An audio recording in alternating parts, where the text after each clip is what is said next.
evening and welcome to Your Money, Your Call. I'm Chris Gray. On tonight's property edition of Your Money, Your Call, how to go past your first investment and build a whole portfolio of properties. Getting round the banks, how can you persuade them to lend you all the money? And retiring on property, how much property do you really need to live a comfortable life? Also on tonight's show, financial planners. Why don't they normally recommend property as part of your investment strategy? And investing in property through super. What are some of the pros and cons? Now, joining us on our panel of experts tonight is Wendy Priestley of the Investors Club and Aaron Greaves from Omniwealth. So if you've got a question about what types of property you should be buying and how can you retire on property, then please give us a call on 1300 30 34 35, or if you prefer, send us an email to property@skynews.com.au. Welcome to the show and welcome to you two. Thank you. Thank you. Now, Wendy, the Investors Club, tell me what's it all about? Chris, the Investors Club is a group that was started in 1994 to support ordinary Australian taxpayers looking to accumulate multiple properties and then be able to manage and hold those properties to form a wealth base for retirement or extra cash purposes. Right, okay, and what do you actually do there? My role in the Investors Club is to support our elite group, our property millionaires who have accumulated quite a large portfolio, and to help work through with them education and support strategies to hold those properties and manage those properties. And I believe a large part of the club is actually all about education. Even though you sell properties, it is actually about education, isn't it?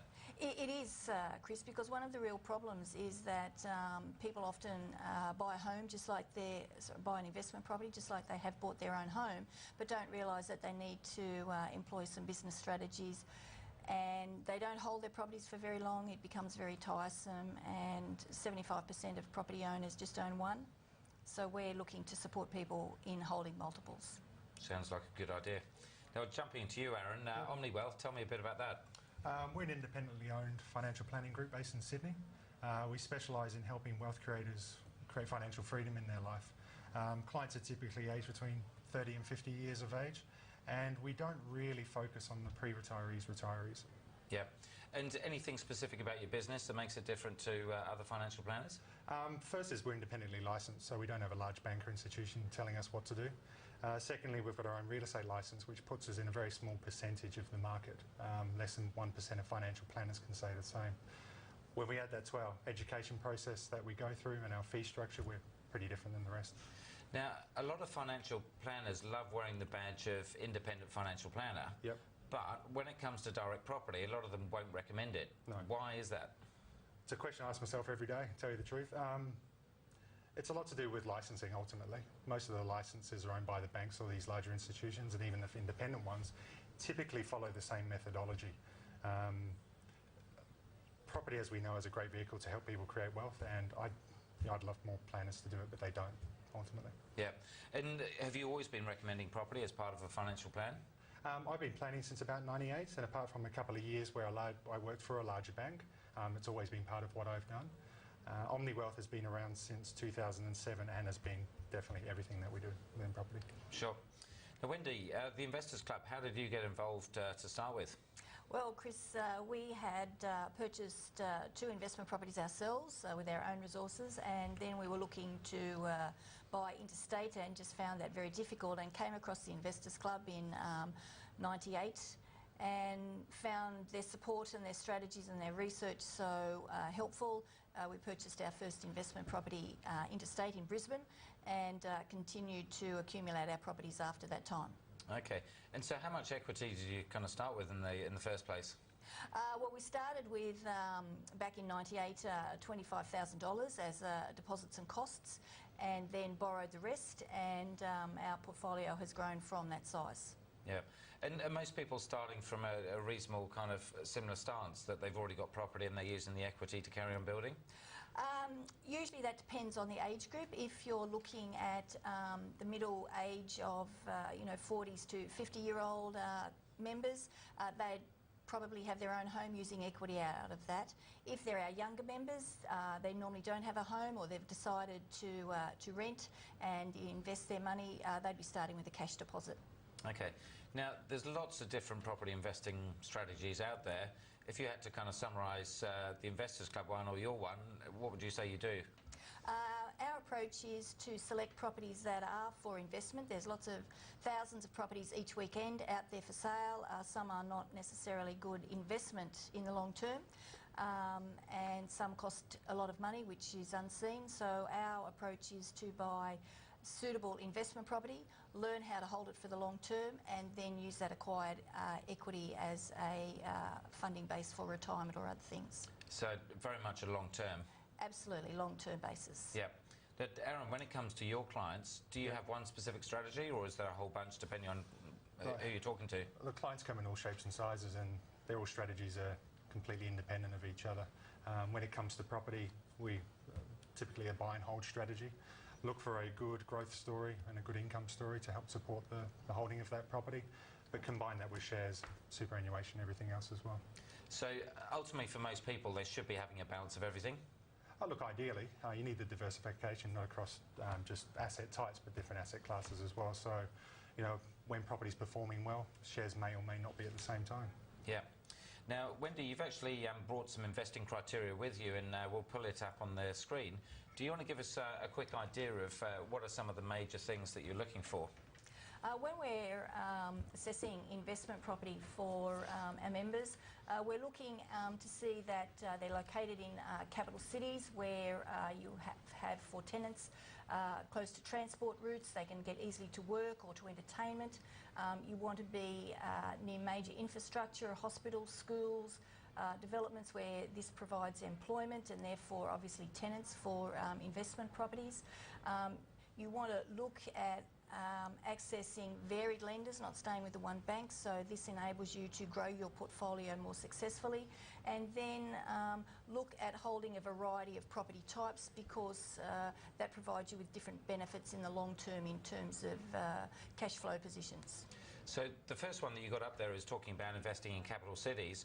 Again, there's always two camps. There's people that typically say, well, for capital growth you go towards the city, and maybe for positive cash flow then maybe you go further out.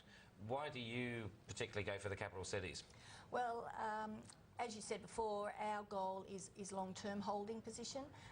If you're looking at a short-term focus, then perhaps a high rental return in a regional area might seem attractive, but in the long term you will find that a property located in the capital city has higher growth and therefore in the long term will deliver better rental return in the long term.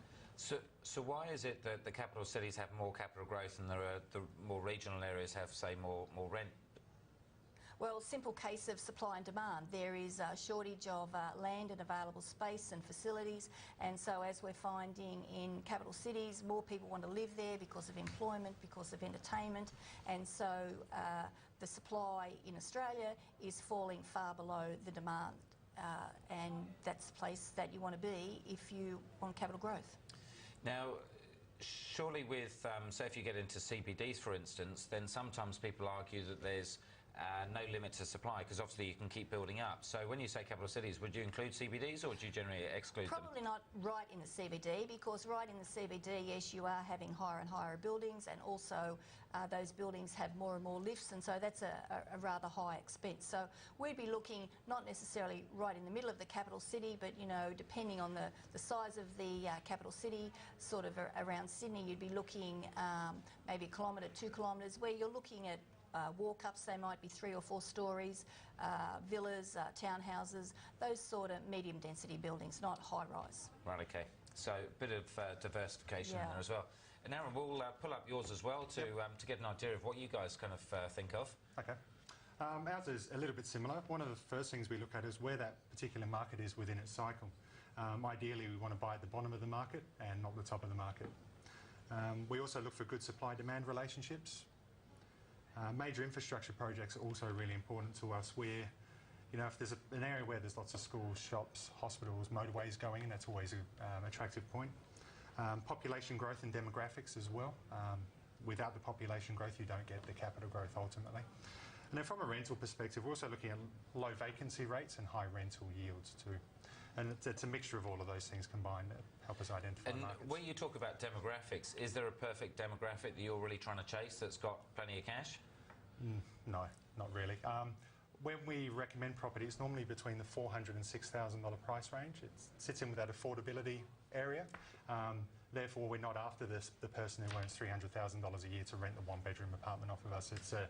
It's good for the exit strategy. In a few years' time, we know that we've got a product that someone will be able to buy into. Yeah. Now, you mentioned about looking at the actual property cycle at the moment. Yep. And we keep talking about this one property market, but obviously there isn't. No. How would you describe where we are in the cycle at the moment for a particular area? An example, Darwin, for instance. We started recommending Darwin early 2004, 2005. Did very, very well. Through the GFC, it really didn't stop at all, just kept going like this. If you look at it now, it's come off in the last sort of 6 months. I think it's come off about 9% from memory. And so that for us is a market that we wouldn't want to jump into right now.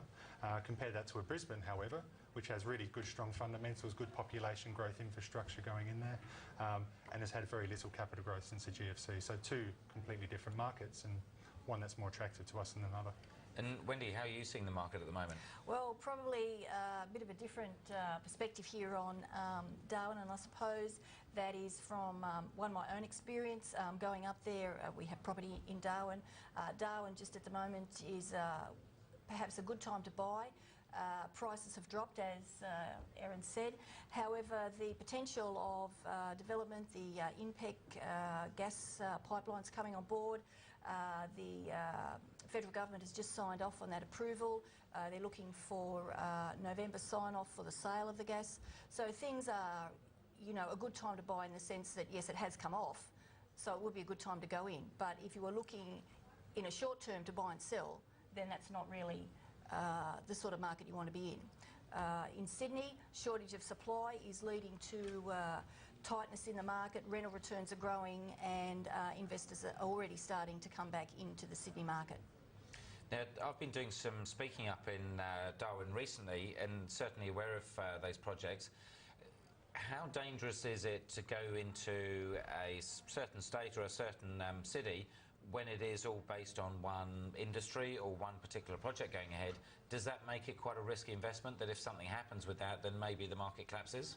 I suppose that is very true, and that's why we would not look at regional areas. But when you look at Darwin, it's got tourism, it's got mining and resource, it's got cattle, it's got defence. Defence have just released yesterday new developments, new 900 single accommodation lots. So Darwin is actually diversified if you look at it, but it's just a small size and growing significantly. So you've really got to read into things and discover Absolutely. that there's more opportunities around there.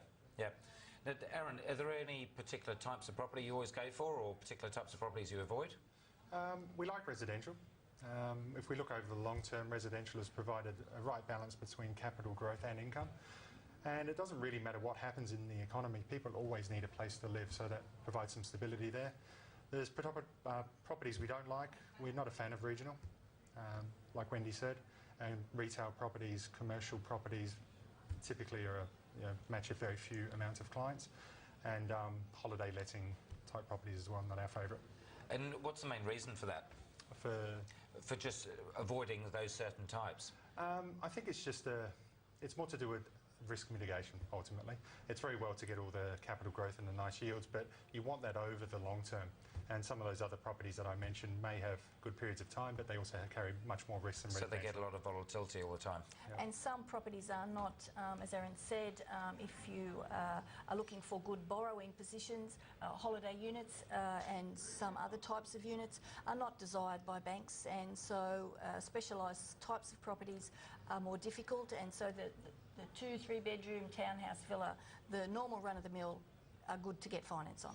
And that's a classic sign, isn't it? Because if the banks aren't willing to lend, say, 100% or 90 or 80%, it's a bit of a warning sign that maybe it's not the best investment, or certainly there's a bit more risk there. Yeah, absolutely. Now, we'll be back in just a minute with Tip of the Week and more questions and ideas on property.